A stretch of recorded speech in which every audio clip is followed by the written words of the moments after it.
BNP সহ সকল পর্যায়ের অঙ্গ সহযোগী সংগঠনের নেতৃবৃন্দ, সহকর্মীবৃন্দ এবং মঞ্চে ৩ জেলায় উপস্থিত মঞ্চে আলোচকবৃন্দ, আসসালামু আলাইকুম। দেখুন, আ আমাদের অ্যানি একটু আগে আমার নাম বলার সাথে, সাথে বলল যে গুরুত্বপূর্ণ বক্তব্য রাখবো। হ্যাঁ, গুরুত্বপূর্ণ। তবে আমি মনে করি আজকে আপনারা সারাদিন এই ৩ জেলার ৩,০০০ মানুষ আপনারা সারাদিন যেই আলোচনাগুলো করেছেন, যেই আলাপ আলোচনা করেছেন, যা জেনেছেন, যা শুনেছেন, যা বুঝেছেন, পুরো বিষয়টি গুরুত্বপূর্ণ। সম্পূর্ণ পুরো বিষয়টি গুরুত্বপূর্ণ। আমাকে যে জিজ্ঞেস করেছেন, কিছু সহকর্মী আমাকে জিজ্ঞেস করেছেন, সেই বিষয়গুলো গুরুত্বপূর্ণ। প্রত্যেকটি বিষয়।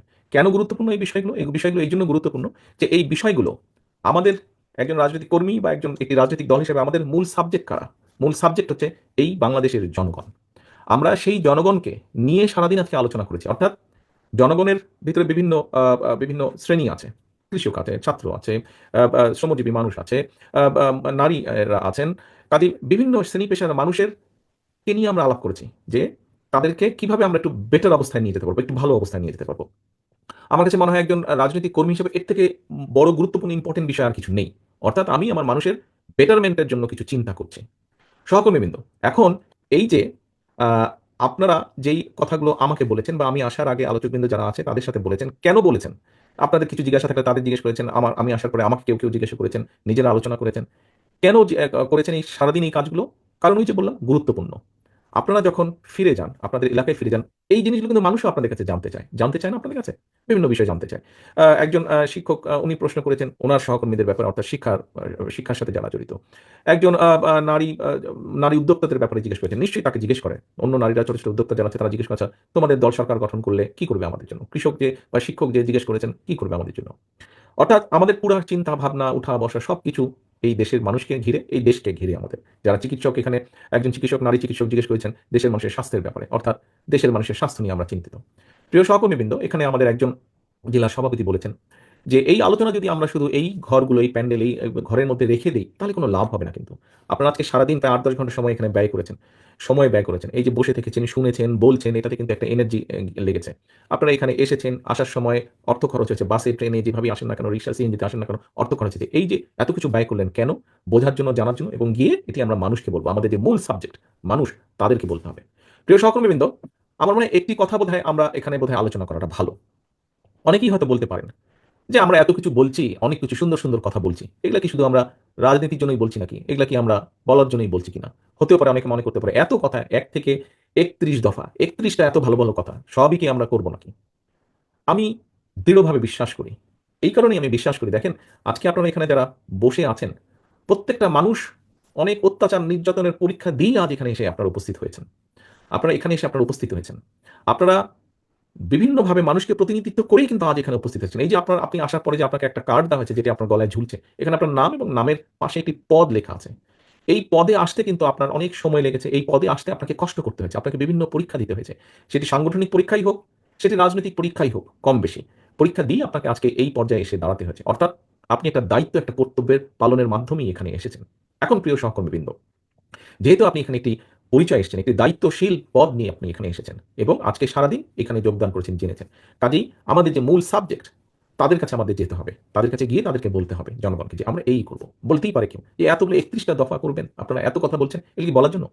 দেখুন, আমরা যে বলার জন্য বলছি না, আমরা যে এই কাজগুলো করার জন্যই করছি, তার অনেকগুলো কারণ, উদাহরণ আছে। বিএনপি তো এই দেশে খাল খননের মাধ্যমে পানির সমস্যার যেরকম সমাধান করেছিল, একই সাথে খাদ্য উৎপাদন দ্বিগুণ করেছিল। করিনি আমরা? বিএনপি তো এই দেশ থেকে খাদ্য রপ্তানি করেছিল। করিনি আমরা? বিএনপি তো বিএনপি তো দেশের নারীদেরকে শিক্ষিত করার জন্য ইন্টারমিডিয়েট ডিগ্রি পর্যন্ত পড়ালেখা ফ্রি করে দিয়েছিল। বিএনপি তো এই দেশের এই দেশের ভবিষ্যৎ প্রজন্মকে শিক্ষিত করার জন্য শিক্ষাকে উৎসাহিত করার জন্য শিক্ষার বিনিময়ে খাদ্য কর্মসূচি শুরু করেছিল। আজকে বাংলাদেশে বড় দুটো যেই সরকারই আসে, সেই নিশিরাতের সরকারই হোক, অন্তর্বর্তীকালীন সরকারই হোক, যেই ২ টি সাবজেক্ট নিয়ে বড়াই করে, একটি হচ্ছে প্রবাসী বা প্রবাসীদের রেমিটেন্স, আরেকটি হচ্ছে গার্মেন্ট শিল্প। দুটোই তো বিএনপি করেছিল এই দেশের স্বার্থে, এই দেশের মানুষের স্বার্থে। এই যে যেই স্বৈরাচার পালিয়ে গেছে দেশ থেকে, এরা যখন ৯৬ সালে ক্ষমতায় আসলো, সেই সময় এসে তারা সংসদে দাঁড়িয়ে বলতে বাধ্য হয়েছিল যে ৯১ সালের বিএনপি সরকারের সময়, দেশনেত্রী খালেদা জিয়ার বিএনপি সরকারের সময় দেশে ৮০,০০০ ছোট বড় ৮০,০০০ কলকারখানা স্থাপিত হয়েছিল। সেটা তো বিএনপি সময় হয়েছিল। আমাদের সময়ই আমাদের সময় তো আমাদের বিরুদ্ধে সংবাদপত্র কত কি লিখেছে। আমাদের সময় সংবাদপত্র আমার বিরুদ্ধে, ম্যাডামের বিরুদ্ধে, দলের বিরুদ্ধে, দলের বহু নেতাকর্মীর বিরুদ্ধে লিখেছে। কিন্তু আমরা বলেছি যে আমরা বাক স্বাধীনতায় বিশ্বাস করি। যখন আমরা এর আগে দেশ পরিচালনায় ছিলাম। আমাদের সময় তো পত্রিকার সম্পাদকদের বিরুদ্ধে শত শত মামলা হয়নি, যেমন আমাদের বিরুদ্ধে, আমাদের নেতাকর্মীদের বিরুদ্ধে হয়েছে। একইভাবে যদি বলতে হয়, কোথায় আমরা যখন দেশ পরিচালনার দায়িত্বে ছিলাম তখন কি গুম খুন হয়েছিল? আমাদের স্থায়ী কমিটির সদস্য জনাব সালাউদ্দিন আহমেদকে ধরে নিয়ে সীমান্তের উপরে ফেলে রাখা হয়েছে। আমাদের ইলিয়াস আলী সংসদ সদস্য সহ আমাদের শত শত নেতাকর্মীকে গুম করা হয়েছে, খুন করা হয়েছে। কোথায়? বিএনপির সময় কি এরকম হয়েছে? বিএনপির সময় এরকম হয়নি। কারণ আমরা গণতন্ত্রে বিশ্বাস করি, আমরা বাক স্বাধীনতায় বিশ্বাস করি। আমরা অতীতে এই কাজগুলো করে এসেছি। অতীতে যেহেতু আমরা এই কাজগুলো করে এসেছি, শিক্ষার জন্য কাজ করে এসেছি আমরা, প্রমাণ আছে। খাদ্য উৎপাদনের জন্য কৃষকদের জন্য কাজ করে এসেছি, প্রমাণ আছে অতীতে। আমরা দেশের নারীদের স্বাধীনতার জন্য কাজ করেছি, তার প্রমাণ আছে। দেশের শিল্প উৎপাদন বাড়ানোর জন্য শিল্প প্রতিষ্ঠা করা হয়েছে বিএনপি সরকারের সময়, তার প্রমাণ আছে। যেহেতু আমরা অতীতের, আমরা যখন দায়িত্ব পেয়েছি আমরা ভালো কাজ করার চেষ্টা করেছি, করেছিও বহুলাংশে, তার প্রমাণ আছে। এবং এটিই প্রমাণ করে যে ভবিষ্যতে আমরা সুযোগ পেলে ইনশাল্লাহ আমরা এই ৩১ দফা পর্যায়ক্রমিকভাবে বাস্তবায়ন করব। এখন প্রিয় সহকর্মীবৃন্দ, এখন প্রিয় সহকর্মীবৃন্দ, এই ৩১ দফা বাস্তবায়নে আমাদেরকে সবচেয়ে বেশি সহযোগিতা কে করবে বলে আপনাদের কাছে আমার জিজ্ঞাসা, কে করবে বলে আপনারা মনে করেন? কে করবে? বাংলাদেশের জনগণ। আমরা যদি ৩১ দফা, যাই ৩১টা দফা নিয়ে আপনারা আজকে সারাদিন আলোচনা করলেন। বাই দ্য ওয়ে, এখানে আরেকটি কথা বলি। এই ৩১ দফা কিন্তু শুধু বিএনপির কথা নয়। বিএনপি প্রথমে ২৭ দফা দিয়েছিল। পরবর্তীতে বাংলাদেশের যে রাজনৈতিক দলগুলো, যতগুলি রাজনৈতিক দল আমাদের সাথে যুগপৎ আন্দোলনের সংগ্রামে ছিলেন এই স্বৈরাচারকে বিদায় করার ক্ষেত্রে, পরবর্তীতে আমরা সবগুলো রাজনৈতিক দলের সাথে আলোচনা করেছি এবং তাদের কম বেশি সম্মিলিত একটি মতামতের প্রতিফলন হচ্ছে এই ৩১ দফা। তো এখন প্রিয় সহকর্মীবৃন্দ, এই ৩১ দফাকে যদি বাস্তবায়ন করতে হয়, এই ৩১ দফা নিয়ে আপনারা আজকে সারাদিন আলোচনা করেছেন। ৩১ দফার মধ্যে আমরা আগেও বলেছি, এই ৩১ দফাই শেষ না। কোনো ব্যক্তি, কোনো সংস্থা, কোনো সংগঠন, কোনো দল যদি ৩১ দফার বাইরেও কোনো কিছু ভালো দেন, কোনো প্রস্তাবনা ভালো দেন, কোনো কিছু ভালো উপস্থাপন করেন যেটি মনে হবে যে দেশের মানুষের জন্য সাহায্য করবে, আমরা অবশ্যই সেটিকে গ্রহণ করবো। এটি ওপেন ব্যাপার, এটি কোনো ধর্মীয় গ্রন্থ না যে এটি একদম ৩১ দফা এসে ফিক্সড হয়ে গেল। এটি যদি অন্য বেটার কিছু থাকে অবশ্যই আমরা গ্রহণ করবো। আমাদের দফার মধ্যে কোনো দফা আছে যেটিকে একটু পরিবর্তন করলে যদি বেটার হয়, এরকম যদি কেউ প্রস্তাবনা দেন, আমরা সেটিকেও গ্রহণ করবো। কিন্তু বিষয় হচ্ছে ৩১ দফাকে যদি বাস্তবায়ন করতে হয়, এই ৩১ দফা নিয়ে আপনারা সারাদিন যে আলোচনা করলেন, আপনাদের কম বেশি আপনারা তো দেখেছেন গত ৮-১০ ঘন্টা আপনারা এখানে বসে আছেন, নিশ্চয়ই প্রত্যেকটা পেজ আপনারা উল্টিয়েছেন না? আপনারা প্রত্যেকের হাতে আপনাদের যে ফাইল আছে তার মধ্যে কিন্তু ছোট বইটি আছে এবং আপনারা কম বেশি দেখেছেন আলোচনার ফাঁকে ফাঁকে।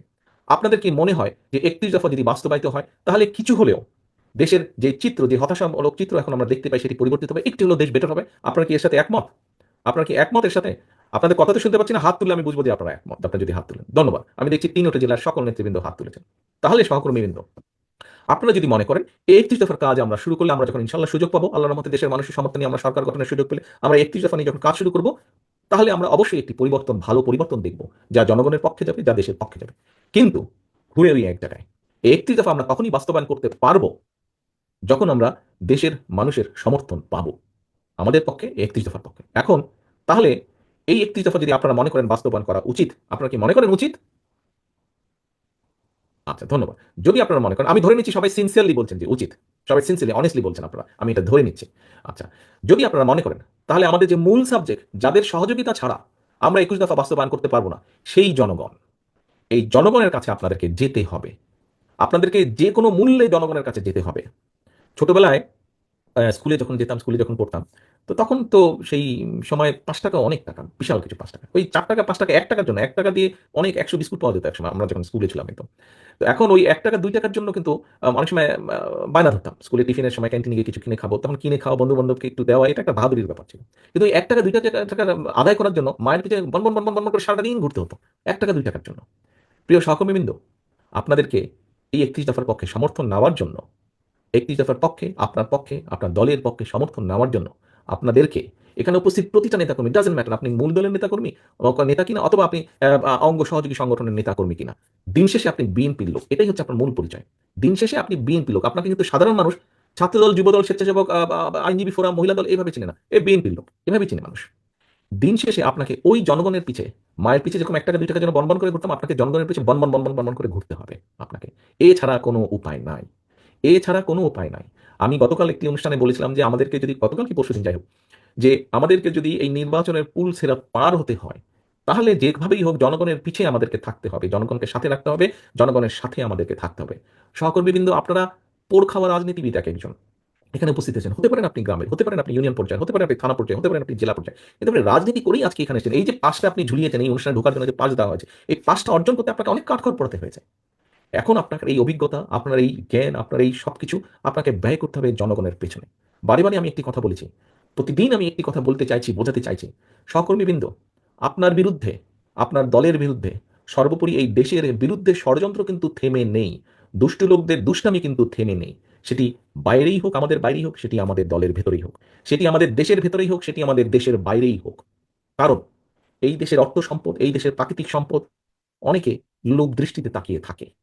এই দেশে যদি একটি বিশৃঙ্খলা লাগিয়ে রাখা যায়, তাহলে এইগুলো অনেকের জন্য দেশের ভেতরেই হোক, দেশের বাইরেই হোক, এই দেশে যদি একটি দুর্বল জনসমর্থনহীন সরকার, যারা জনগণকে রিপ্রেজেন্ট করে না, এরকম সরকারকে যদি ক্ষমতায় রাখা যায়, তাহলে এই দেশ থেকে অনেকে অনেক কিছু লুটেপুটে নিয়ে যেতে পারবে।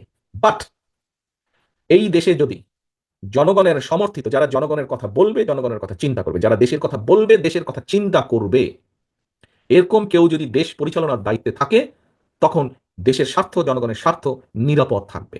তখন যারা শকুনের দৃষ্টি দিয়ে এই দিকে তাকিয়ে আছে, এই দেশের অর্থ সম্পদ, প্রাকৃতিক সম্পদের দিকে, তখন তারা 10 বার চিন্তা করবে। কাজে প্রিয় সহকর্মীবৃন্দ, ষড়যন্ত্র যেহেতু থেমে নেই, আপনারা গণতন্ত্রের জন্য যুদ্ধ করেছেন, লড়াই করেছেন, সংগ্রাম করেছেন, হত্যার শিকার হয়েছেন, জেল জুলুমের শিকার হয়েছেন, গায়েবী মামলার শিকার হয়েছেন, দিনের পর দিন পালিয়ে থাকতে হয়েছে, জঙ্গলে থাকতে হয়েছে, ধান খেতে আপনাদেরকে থাকতে হয়েছে অত্যাচার নির্যাতনের কারণে। আপনারা সেই পরীক্ষা দিয়ে পার হয়ে এসেছেন। সামনে পরীক্ষা কিন্তু শেষ হয়ে যায়নি, সামনে পরীক্ষা আরও আছে। এটি এমন একটি যুদ্ধ, এটি জনগণের পক্ষের যুদ্ধ, এটি গণতন্ত্রের পক্ষের যুদ্ধ, এটি স্বাধীনতা সার্বভৌমত্বের পক্ষের যুদ্ধ। এই যুদ্ধে যদি জয়ী থাকতে হয়, অনবরত আমাদেরকে সংগ্রাম চালিয়ে যেতে হবে।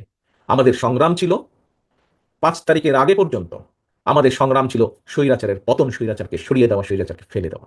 আলহামদুলিল্লাহ, আল্লাহর রহমতে বাংলাদেশের মানুষের সমর্থনে, বাংলাদেশের মানুষের দল মত নির্বিশেষে, শ্রেণী পেশা নির্বিশেষে, সকল মানুষের অংশগ্রহণের মাধ্যমে আমরা সক্ষম হয়েছে, এই দেশের মানুষ সক্ষম হয়েছে খেদিয়ে দিতে, বিদায় করে দিতে, পালিয়ে যেতে বাধ্য করেছে দেশের মানুষ স্বৈরাচারকে। এখন সংগ্রাম, দেশের স্বাধীনতা রক্ষার সংগ্রাম, সার্বভৌমত্ব রক্ষার সংগ্রাম, একই সাথে দেশ গড়ার সংগ্রাম শুরু হয়েছে। এই দেশের মানুষের রাজনৈতিক অধিকার, রাজনৈতিকভাবে দেশের মানুষকে অধিকার ফিরিয়ে দেওয়া, একই সাথে একই সাথে এই দেশের মানুষের অর্থনৈতিক ভিত্তিকে মজবুত করার যে সংগ্রাম, সেই সংগ্রাম শুরু হয়েছে। এবং এই সংগ্রামকে নেতৃত্ব দিতে পারবেন একমাত্র আপনারা, অর্থাৎ বিএনপি নেতৃত্ব দিতে পারবে। কারণ এই দেশে বহুদলীয় গণতন্ত্র বলতে যা বুঝায়, গণতন্ত্র বলতে যা বুঝায়, সংসদীয় গণতন্ত্র বলতে যা বুঝায়, নারীদের অধিকার বলতে যা বুঝায়, মানুষের অধিকার বলতে যা বুঝায়, এক বাক্যে অতীত ঘাটলে দেখা যায় বিএনপি সবসময় সেটিকে নিশ্চিত করার সর্বোচ্চ চেষ্টা করেছে। কাজেই প্রিয় সহকর্মীবৃন্দ, মানুষ, দেশ আপনাদের দিকে তাকিয়ে আছে। আপনাদেরকে শুধু এই আজকে সারাদিন এখানে আসলেন, তারপরে চলে গেলেন, ভুলে গেলেন, আপনি শেষ হয়ে গেলেন। দয়া করে এই কাজটি করবেন না। আপনার কাঁধে অনেক দায়িত্ব, কর্তব্য। আপনি বাংলাদেশ জাতীয়তাবাদী দলের একজন নেতা, একজন কর্মী, আপনার কাঁধে অনেক দায়িত্ব। আপনি সেই দলের কর্মী, যেই দলের নেতা এই দেশের স্বাধীনতার ডাক দিয়ে শুধু ঘরে বসে থাকেননি, যুদ্ধ করেছেন। যেই দেশের আপনি সেই দলের নেতা, তার কর্মী আপনি, যেই মানুষটি যখন দায়িত্ব পেয়েছেন, কোদাল হাতে খাল খননের মাধ্যমে এই দেশের উন্নয়নকে সামনের দিকে এগিয়ে নিয়ে গেছেন, দেশের উৎপাদনকে বৃদ্ধি করেছেন, আপনি সেই দলের কর্মী। আপনি সেই দলের কর্মী। আপনার নেত্রী সেই, যে শত বাধা বিপত্তি অতিক্রম করে, শত নির্যাতনের মুখেও, জেল জুলুম অত্যাচারের মুখেও যে আপোষ করেনি, সেই আপোষী নেত্রীর কর্মী আপনি। কাজেই আপনাকে সেভাবে নিজেকে প্রস্তুত করতে হবে। আপনাকে নিজেকে প্রস্তুত করতে হবে। নিজেকে এমন কোনো কাজ করা থেকে বিরত থাকতে হবে যেখানে আপনি নিজেকে হালকা করে ফেলবেন, ছোট করে ফেলবেন, মূল্যহীন করে ফেলবেন। আপনি একজন মূল্যবান মানুষ, কারণ আপনি বিএনপির নেতা। প্রিয় সহকর্মীবৃন্দ, আসুন, আজকে আমরা 31 দফা নিয়ে আলোচনা করেছি, জেনেছি, বুঝেছি। এটি আমাদেরকে মানুষের কাছে নিয়ে যেতে পারে, মানুষকে বোঝাতে হবে। একই সাথে আমাদেরকে এখন প্রস্তুত হতে হবে, প্রত্যেককে নিজেকে প্রস্তুত করতে হবে এই 31 দফা বাস্তবায়নের জন্য। 31 দফা বাস্তবায়নের জন্য। আজ আপনি ওখানে বসে আছেন, আমি এখানে বসে আছি, আমরা এই দুনিয়াতে আছি, এই দেশে আছি। দুদিন পরে তো আমরা থাকবো না। কে থাকবে? আমাদের ভবিষ্যৎ প্রজন্ম থাকবে, আমাদের সন্তানেরা থাকবে।